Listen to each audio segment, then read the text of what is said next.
அஸ்ஸலாமு அலைக்கும் வரஹ்மத்துல்லாஹி வபரகாத்துஹு. அன்பார்ந்தவர்களே, கண்ணியத்துக்குரியவர்களே, நல்லவர்களே, அல்லாஹுடைய அரிஷை நடுங்க வைக்கும் துவா. அது மட்டுமா, அல்லாஹ் மலக்குமாரை பார்த்து செல்வானாம், இந்த துவாவை யார் ஓதினத்தோடே அல்லாஹ் மலக்குமாரை பார்த்து செல்வானாம், மலக்குமார்களே, இந்த மனிதனுடைய துவாவை நான் கபூல் செய்து விட்டேன், நீங்கள் சாட்சியாக இருந்துக்கோங்கோ என்பதாக நபி ஸல்லல்லாஹு அலைஹி வஸல்லம் அவர்கள் சொன்னார்கள். அப்போ எவ்வளோ சக்தி வாய்ந்த துவா, எப்படி ஒரு பவர்ஃபுல்லான துவா. எப்படி துவா பார்ப்போம். நபி ஸல்லல்லாஹு அலைஹி வஸல்லம் சொன்னாங்க, அல்லாஹும்ம இன்னி அஸ்அலுக பிஸ்மிகல் அஹத் அல் ஃபர்து சமத் அல்லதி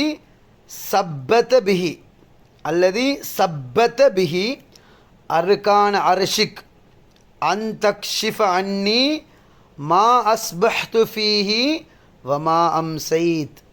இவ்வளோ தான். இன்ஷா அல்லாஹ் நம்பிக்கையோடு ஓதுங்கோ. அல்லாஹுடைய அரிசி நடுங்கும், உங்களோட துவா கபூலாகி விட்டது. இன்ஷா அல்லாஹ் உங்களோட என்ன ஹலாலான தேவை இருக்கோ இந்த துவாவை ஓதிவிட்டு அல்லாஹ்விடத்தில் நம்பிக்கையோடு கேளுங்கோ.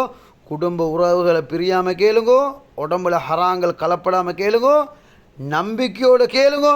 இன்ஷா அல்லாஹ் உங்களோட துவா கபூலாகி விட்டது. இன்ஷா அல்லாஹ்.